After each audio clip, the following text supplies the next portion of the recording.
Assalamualaikum warahmatullahi wabarakatuh. Shalom dan salam sejahtera untuk kita semua. Semoga kita semua masih dalam keadaan sukacita dan sehat selalu. Kali ini kita akan membahas tentang kisah pembantaian 80 orang yang dianggap sebagai anggota Swangi pada tahun 1965.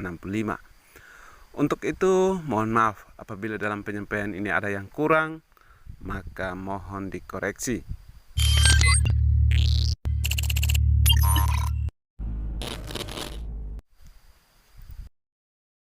Selain kepercayaan kepada Dewa Matahari, masyarakat tradisional Alor juga disatukan oleh kepercayaan kepada Swangi, yakni orang yang menganut ilmu hitam atau tanis dalam bahasa Dorit Padang Sul, Kecamatan Pantar. Swangi pada masa lalu terdapat di banyak tempat di Pulau Alor, Pulau Pura, Pulau Pantar, dan pulau-pulau kecil lainnya. Kepercayaan kepada Swangi hampir sama dengan kepercayaan kepada Laik di Bali. Ilmu untuk menjadi Swangi dapat dipelajari atau diwarisi secara turun-temurun dalam satu keluarga. Swangi memiliki kemampuan terbang di malam hari, dan hakikat para ilmu Swangi ini adalah memiliki kemampuan meninggalkan raga dan berpindah dari satu tempat ke tempat yang lain dengan jarak tempuh hingga ribuan mil dalam satu malam.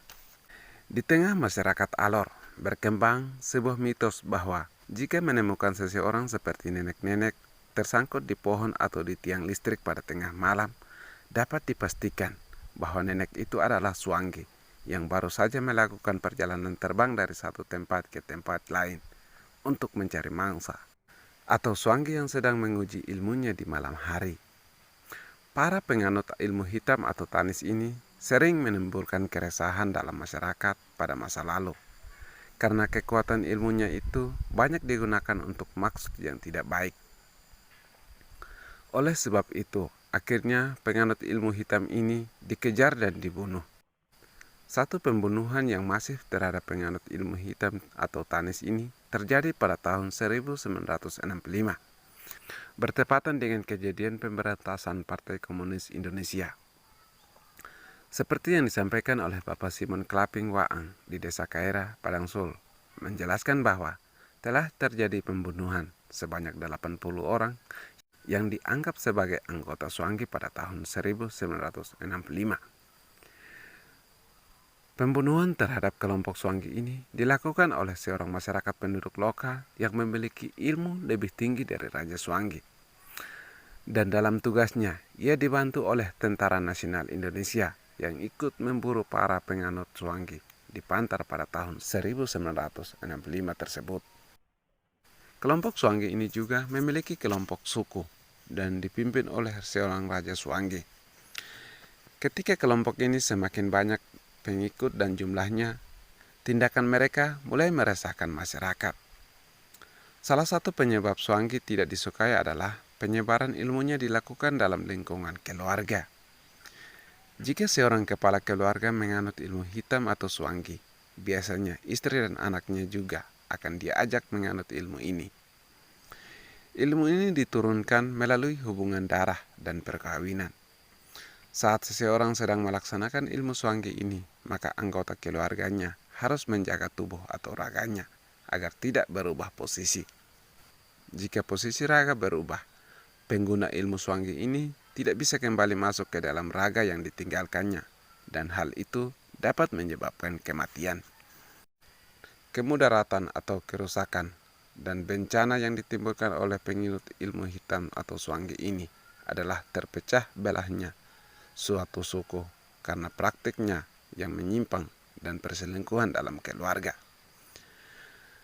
Perpecahan itu terjadi pada suku Leng Ilu dan Wang Ilu di Pulau Pantar yang akhirnya membentuk 7 suku baru, yakni Ujumau, Maulaba, Kolomang Anang, Dorit, Abairin, dan Klaklau.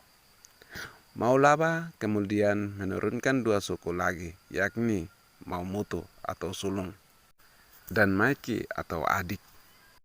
Keberadaan Swangi ini kemudian memudar setelah terjadinya pembunuhan besar-besaran dan perburuan terhadap orang-orang yang dianggap penganut ilmu hitam atau Tanis ini pada tahun 1965, sebagaimana telah disinggung sebelumnya. Namun pada saat ini, di Pulau Alor, Pulau Pantar, Pulau Pura, dan pulau-pulau kecilnya, penduduk masih meyakini bahwa ilmu ini masih ada penganutnya dan dilakukan secara sembunyi-sembunyi, karena setiap agama besar yang dianut oleh penduduk Alor tidak mengakomodasi kehadiran ilmu hitam ini. Kejadian pembunuhan terhadap pengikut Swangi ini mengingatkan kita pada peristiwa sosial abad pertengahan di Eropa, yakni ketika gereja menganjurkan untuk memusnahkan komunitas atau kelompok yang dianggap sebagai tukang sihir. Pembantaian terhadap Swangi di Alor juga tidak terlepas dari perintah gereja yang menolak segala bentuk bidah di tengah masyarakat.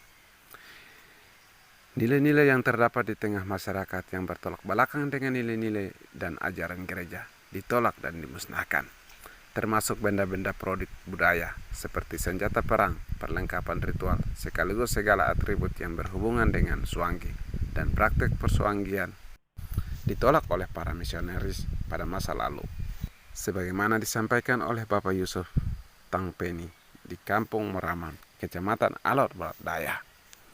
Demikian pembahasan kita kali ini, kurang lebih mohon maaf dan Tuhan memberkati kita semua. Assalamualaikum warahmatullahi wabarakatuh. Shalom.